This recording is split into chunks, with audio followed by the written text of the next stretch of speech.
So this is some instruction for a digital clock, as you can see there.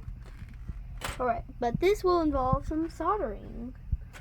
So first the instruction says to do R21.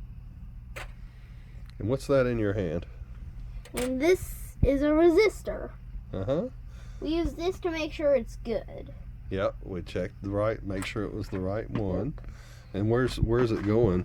Show me that. It's going right there. And how do we know it goes right there? It says R21 right there. Oh, we'll look at it in the magnet after you get it poked through. Or the magnifying. I said magnet. I'm such a goofball, Hannah. It's fine. Alright, and on the back we're going to move the wire up and down so it doesn't escape. I'm going to bring this down. So it doesn't escape. Good idea. And there it is, right there. R21? Okay, looks good. Now, what do we do next? Next, we turn it around. Uh-huh. We're going to need those pliers a little later, but now we're going to grab the actual tool for the soldering. Mm-hmm. We want to put it in that gold thing and twist, twist, twist. Alright. And then first you want to put it on there, and then you put that on there, and then it'll melt the little thing, and as you can see it's steaming a little, but look at that. It's sealed in. We're going to do the other now to make sure it doesn't escape on our digital clock.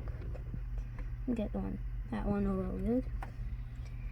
And if it flows through the hole a little, that isn't bad. It'll actually make the resistor react even better. Now we want to stick them up.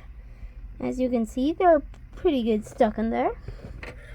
And that's when these little guys come in. Now why are you holding the wire?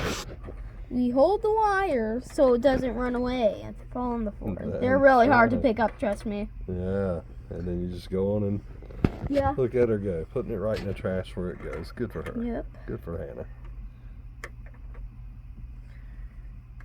And then there it is. It's done. Right there. And there it is. Oops. Good job. Pull it through the hole a little, but that's fine. We want it to. We'll do that a little bit. Good job.